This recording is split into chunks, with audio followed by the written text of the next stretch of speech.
یہ حدیث صحیح بخاری اور صحیح مسلم میں موجود ہے، جس میں ایک صحابی نے نبی کریم صلی اللہ علیہ وآلہ وسلم سے ایک خاص ذکر کے متعلق سوال کرتے ہیں۔ حضرت ابوذر غفاری رضی اللہ تعالی عنہ روایت کرتے ہیں کہ نبی کریم صلی اللہ علیہ وآلہ وسلم نے فرمایا، جو شخص صبح اور شام 100 مرتبہ یہ کلمات پڑھے تو یہ اس کے لیے 10 غلام آزاد کرنے کے برابر اجر و ثواب ہوگا۔ اس کے لیے 100 نیکیاں لکھی جائیں گی، اس کے 100 گناہ مٹا دیے جائیں گے، اور یہ اس کے لیے دن بھر شیطان سے حفاظت کا ذریعہ بنے گا، اور کوئی شخص اس سے بہتر عمل نہیں کرے گا سوائے اس کے جو زیادہ پڑھے۔ حضرت ابوذر رضی اللہ تعالی عنہ نے عرض کیا، یا رسول اللہ صلی اللہ علیہ وآلہ وسلم، اگر وہ شخص زنا کرے اور چوری کرے تب بھی؟ نبی کریم صلی اللہ علیہ وآلہ وسلم نے فرمایا، ہاں، اگرچہ وہ زنا کرے اور چوری کرے۔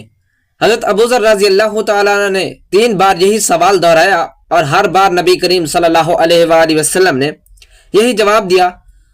وہ بابرکت کلمات یہ ہیں: بسم اللہ الرحمن الرحیم، السلام علیکم ورحمۃ اللہ۔ محترم ناظرین، یہ واقعہ سیرت کی کتب میں اور روایات میں مختلف انداز میں بیان کیا گیا ہے کہ جب نبی کریم صلی اللہ علیہ وآلہ وسلم اپنی والدہ حضرت آمنہ رضی اللہ تعالی عنہ کے بطن مبارک میں تھے تو کئی معجزات اور غیر معمولی واقعات رونما ہوئے۔ حضرت آمنہ کو ابتدا ہی سے احساس ہو گیا تھا کہ ان کے بطن میں موجود بچہ عام بچوں جیسا نہیں ہے، بلکہ کوئی عظیم ہستی ہے۔ جب وہ پانی بھرنے کے لیے کنویں پر جاتی تو ڈول خود بخود بھر کر اوپر آ جاتا، اور انہیں پانی نکالنے کی مشقت نہ کرنا پڑتی۔ جب کسی درخت کے قریب سے گزرتی تو وہ درخت جھک جاتا اور ایسا محسوس ہوتا جیسے وہ تعظیم بجا لا رہا ہو۔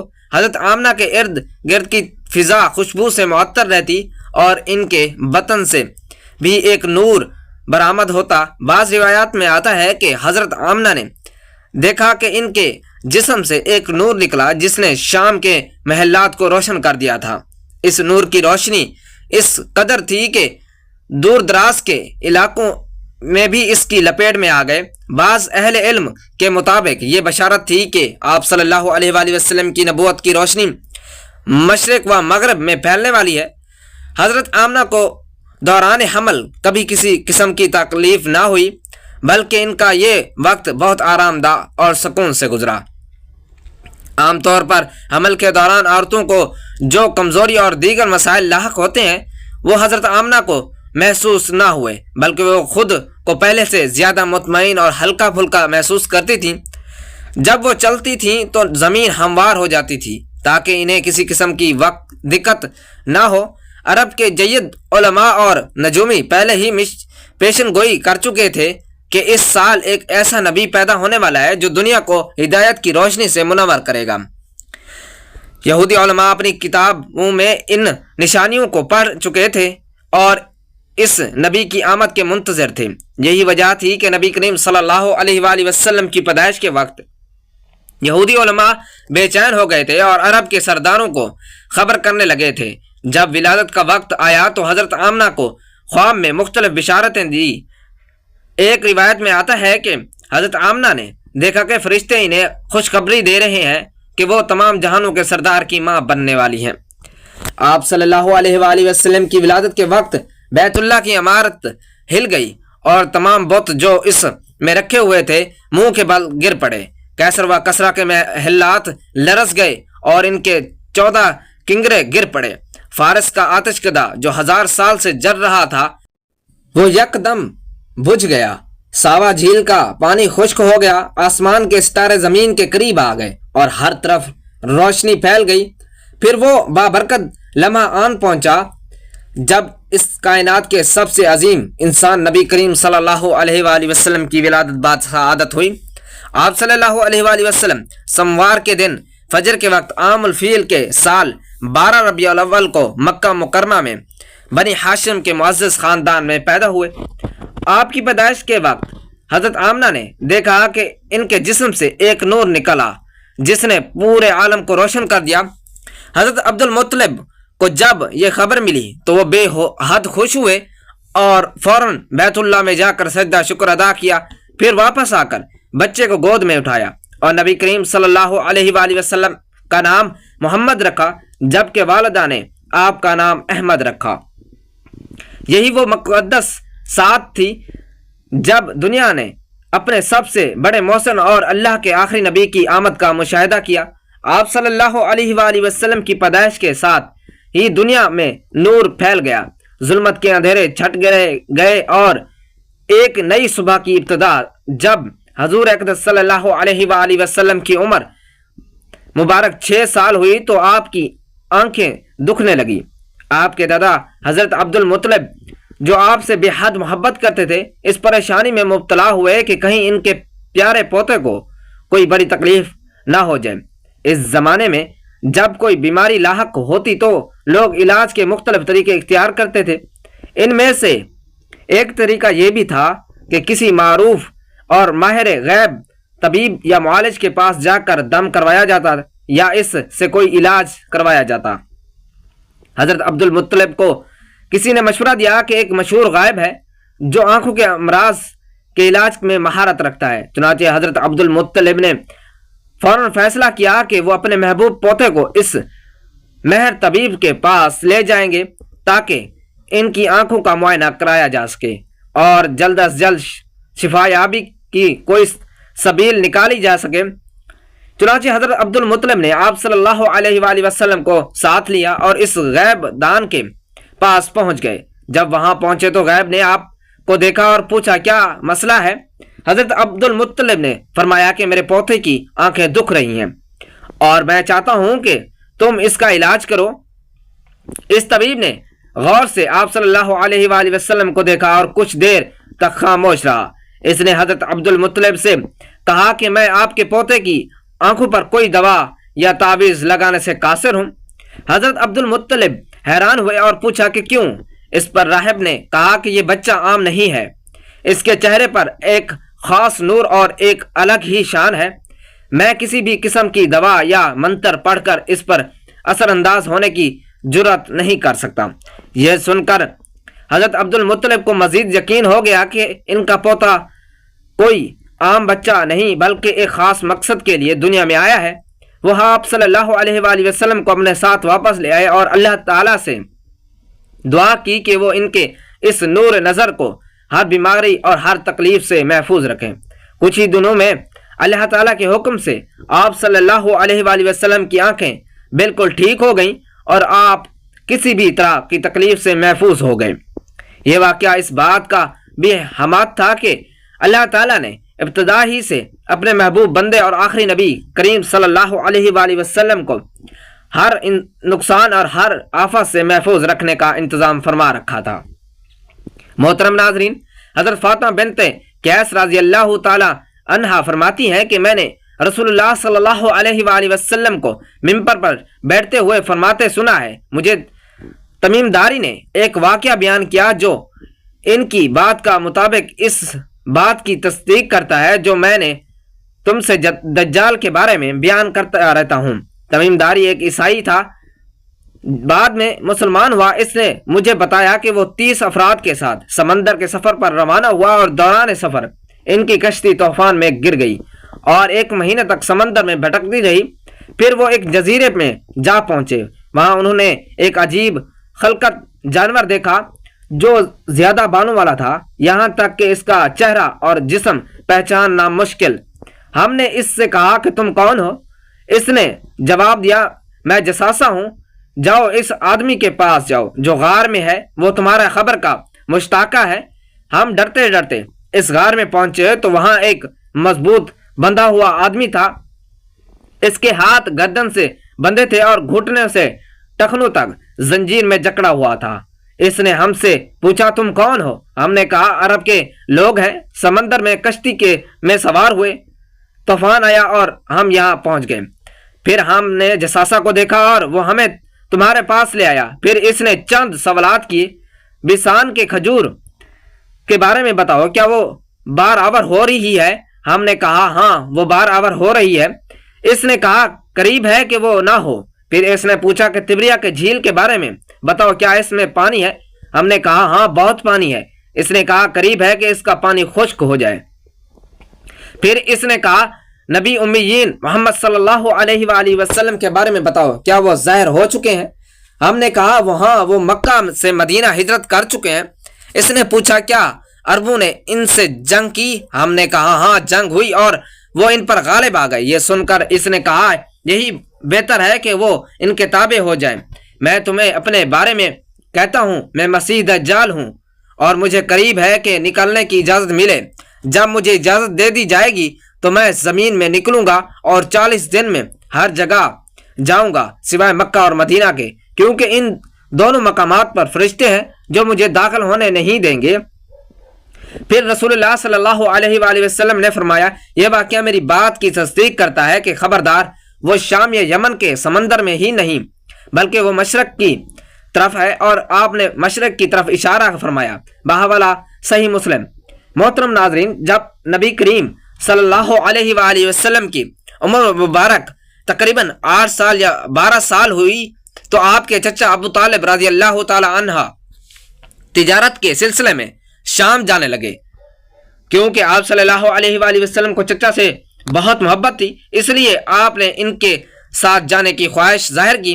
حضرت ابو طالب رضی اللہ تعالی عنہ کو بھی آپ نے بے حد محبت تھی، اس لیے وہ آپ کو اپنے ساتھ لے گئے۔ جبکہ قافلہ بصرہ کی قریب پہنچا جو ملک شام کا ایک مشہور مقام تھا، تو وہاں ایک عیسائی راہب بحیرہ رہتا تھا جو علم و حکمت میں ماہر تھا اور پرانی آسمانی کتابوں کا بڑا جاننے والا تھا۔ وہ اکثر قریش کی تجارتی قافلوں کو وہاں سے گزرتے دیکھتا، لیکن اس سے پہلے اس نے کبھی کسی قافلے میں خاص دلچسپی نہیں لی تھی، مگر اس مرتبہ جب اس نے قافلے کو آتے دیکھا تو حیران ہوا، کیونکہ اس نے بادل کو ایک مخصوص شخص پر سایہ کرتے دیکھا۔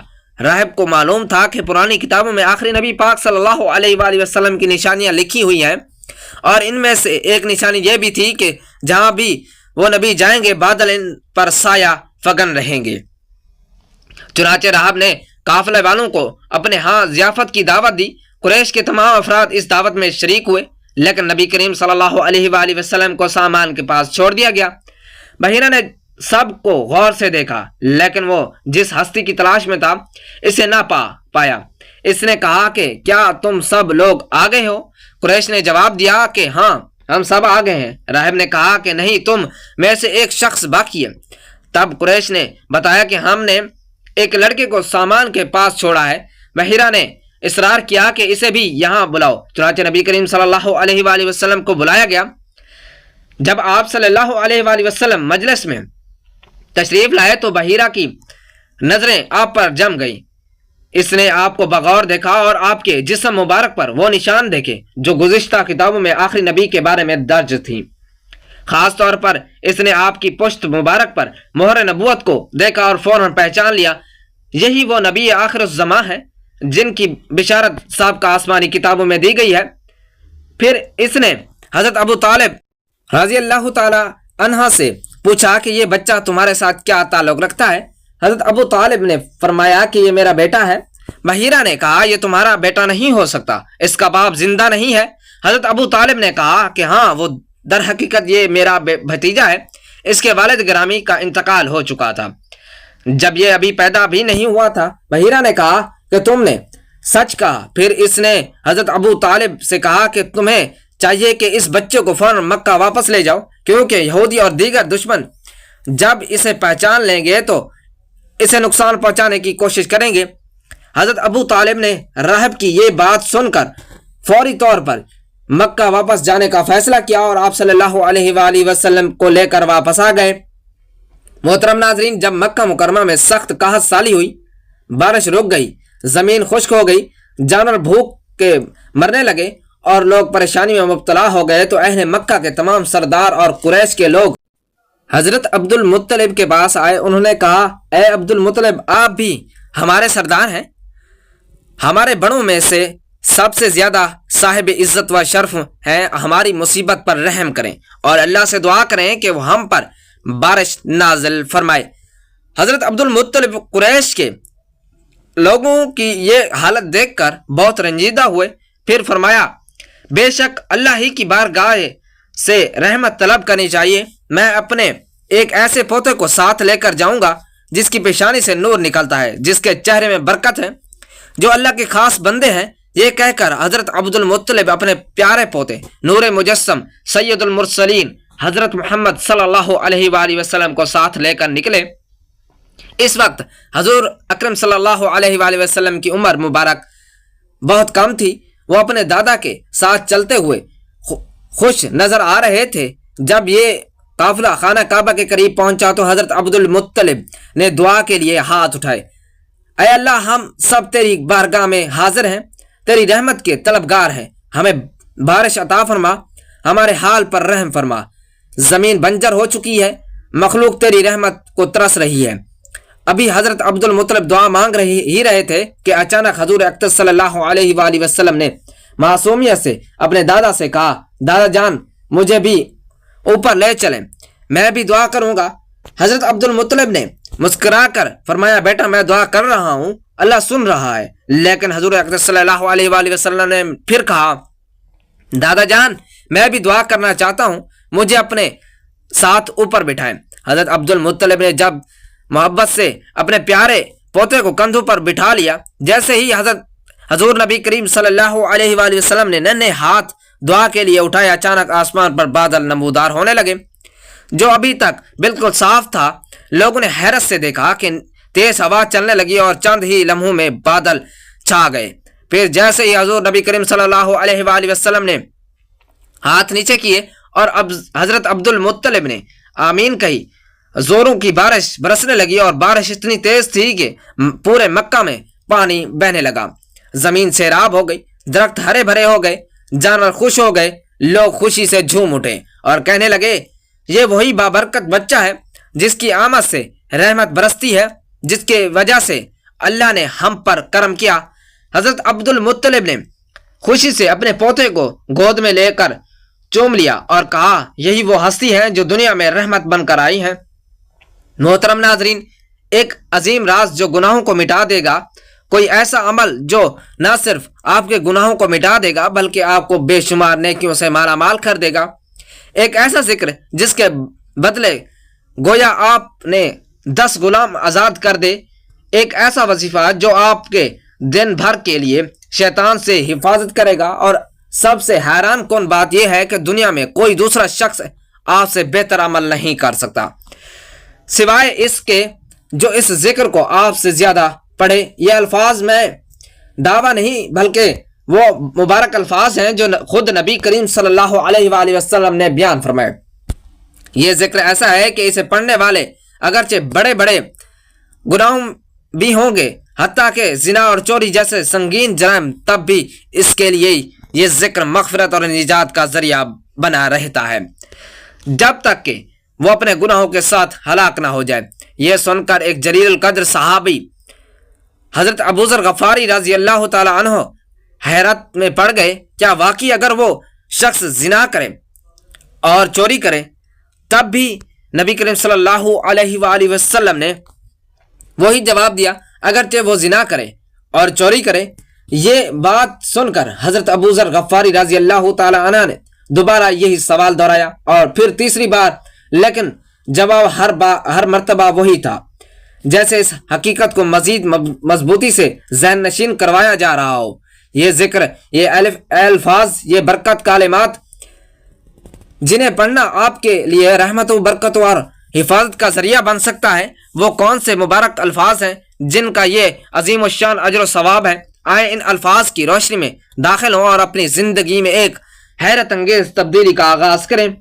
یہ حدیث صحیح بخاری اور صحیح مسلم میں موجود ہے، جس میں ایک صحابی نے نبی کریم صلی اللہ علیہ وآلہ وسلم سے ایک خاص ذکر کے متعلق سوال کرتے ہیں۔ حضرت ابوذر غفاری رضی اللہ تعالی عنہ روایت کرتے ہیں کہ نبی کریم صلی اللہ علیہ وآلہ وسلم نے فرمایا، جو شخص صبح اور شام 100 مرتبہ یہ کلمات پڑھے تو یہ اس کے لیے 10 غلام آزاد کرنے کے برابر اجر و ثواب ہوگا۔ اس کے لیے 100 نیکیاں لکھی جائیں گی، اس کے 100 گناہ مٹا دیے جائیں گے، اور یہ اس کے لیے دن بھر شیطان سے حفاظت کا ذریعہ بنے گا، اور کوئی شخص اس سے بہتر عمل نہیں کرے گا سوائے اس کے جو زیادہ پڑھے۔ حضرت ابوذر رضی اللہ تعالی عنہ نے عرض کیا یا رسول اللہ صلی اللہ علیہ وآلہ وسلم اگر وہ شخص زنا کرے اور چوری کرے تب بھی؟ نبی کریم صلی اللہ علیہ وآلہ وسلم نے فرمایا ہاں اگرچہ وہ زنا کرے اور چوری کرے۔ حضرت ابوذر رضی اللہ تعالی عنہ نے 3 بار یہی سوال دہرایا اور ہر بار نبی کریم صلی اللہ علیہ وآلہ وسلم نے یہی جواب دیا اور آخر میں فرمایا جب تک وہ ان گناہوں کے ساتھ ہلاک نہ ہو جائے وہ بابرکت کلمات یہ ہیں، بسم اللہ الرحمن الرحیم، اللہم صلی علی سیدنا و مولانا محمد وعلی آل سیدنا و مولانا محمد وبارک وسلم، لا الہ الا اللہ وحدہ لا شریک لہ، لہ الملک ولہ الحمد وہو علی کل شیء قدیر، اللہم صلی علی سیدنا و مولانا محمد وعلی آل سیدنا و مولانا محمد وبارک وسلم۔ نبی کریم صلی اللہ علیہ وآلہ وسلم کا ہرنی کے ساتھ یہ واقعہ رحمت و شفقت کی ایک بھی مثال داستان ہے۔ ایک مرتبہ رسول اکرم صلی اللہ علیہ وآلہ وسلم صحابہ کرام کے ساتھ صحرا میں تشریف فرما تھے کہ آپ نے دیکھا کہ ایک شکاری نے ایک ہرنی کو جال میں قید کر رکھا ہے۔ ہرنی بے بسی میں تڑپ رہی تھی اور ادھر ادھر دیکھ رہی تھی جیسے کسی سے مدد مانگ رہی ہو۔ نبی کریم صلی اللہ علیہ وآلہ وسلم اس منظر کو دیکھ کر ہرنی کے قریب گئے۔ جب آپ اس کے قریب پہنچے تو ہرنی نے گویا اشاروں میں اپنے بے بسی کا اظہار کیا۔ نبی کریم صلی اللہ علیہ وآلہ وسلم نے اس ہرنی کی طرف دیکھا تو وہ جیسے اپنی تکلیف اور پریشانی بیان کر رہی تھی۔